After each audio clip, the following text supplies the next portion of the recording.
Hey, what is up? It's me, RedP, and today it's day 3 of the OnePlus 5T 7-day review challenge. Today it's all about the cameras of the OnePlus 5T.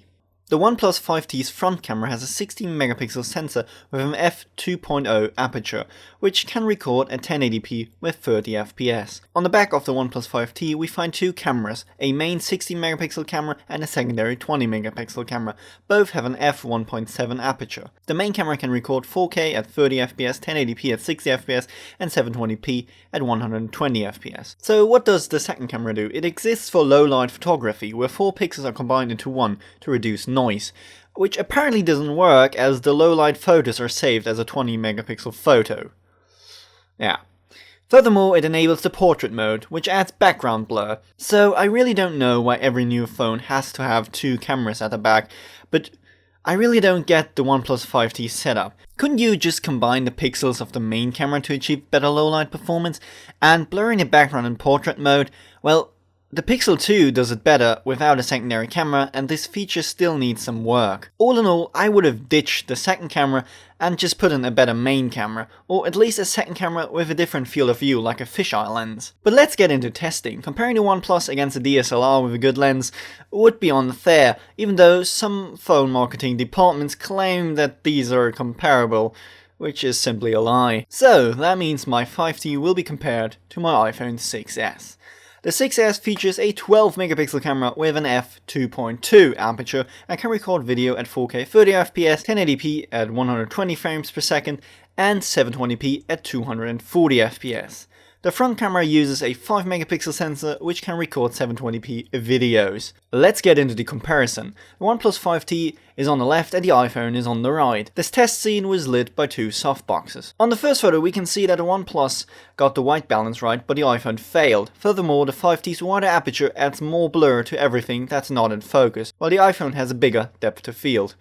The 5T's photos also keep more detail, probably due to the higher resolution, but it also has a round blurry noise pattern.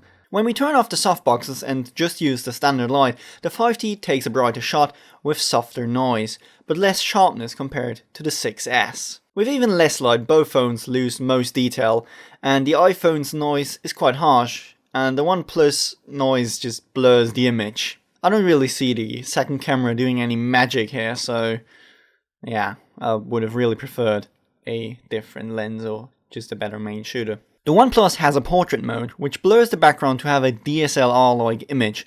The second camera is used to determine what should be in focus, but the blur is all software. I don't like this feature as it is simply fake blur and it doesn't do a good job at the edges, but to each his own. But there is a big problem with the OnePlus 5T, the front camera. While the beauty mode on the rear camera can be switched off, which, you should, we can't turn it off on the front camera. This results in unnatural photos with, everything being corrected. And I don't know why. Just give us the real image. Looking at these photos in detail makes me realize the 5T's cameras are actually okay smartphone cameras. But every time I took a picture in my everyday life with the OnePlus, I didn't like the result. Maybe I'm simply too picky, but something feels off. But I can't find any evidence that there is something wrong. Obviously, a smartphone won't replace a dedicated camera, but for snapshots the OnePlus should be alright. Still, I think there's some kind of noise reduction going on, which makes the noise softer and therefore softens the image.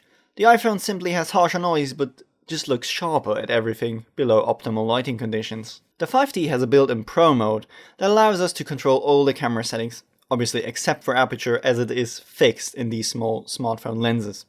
It's nice that we don't have to download another app to control this, and the app also allows us to shoot RAW in the DNG format. So let's compare the video capabilities.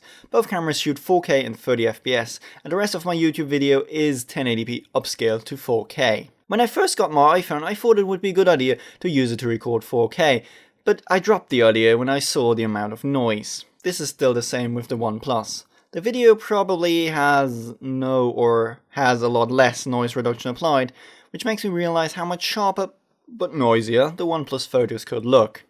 So really, I would like photos that aren't as heavily edited from the camera itself, but maybe that's just me. It's nice that we have electronic image stabilization, but it isn't as good as physical stabilization, and can lead to stuttery pans at certain speeds. So all in all, I have to say the OnePlus has a capable smartphone camera. I think the budget for the second camera should have been spent better, and the inability to turn off beauty mode on the front camera is, horrible. For me, something is off with the 5T's cameras, but I can't find what. So I have to do some more testings. 3 days really isn't enough, so thanks for watching, and I hope I see you tomorrow for day 4, the performance day.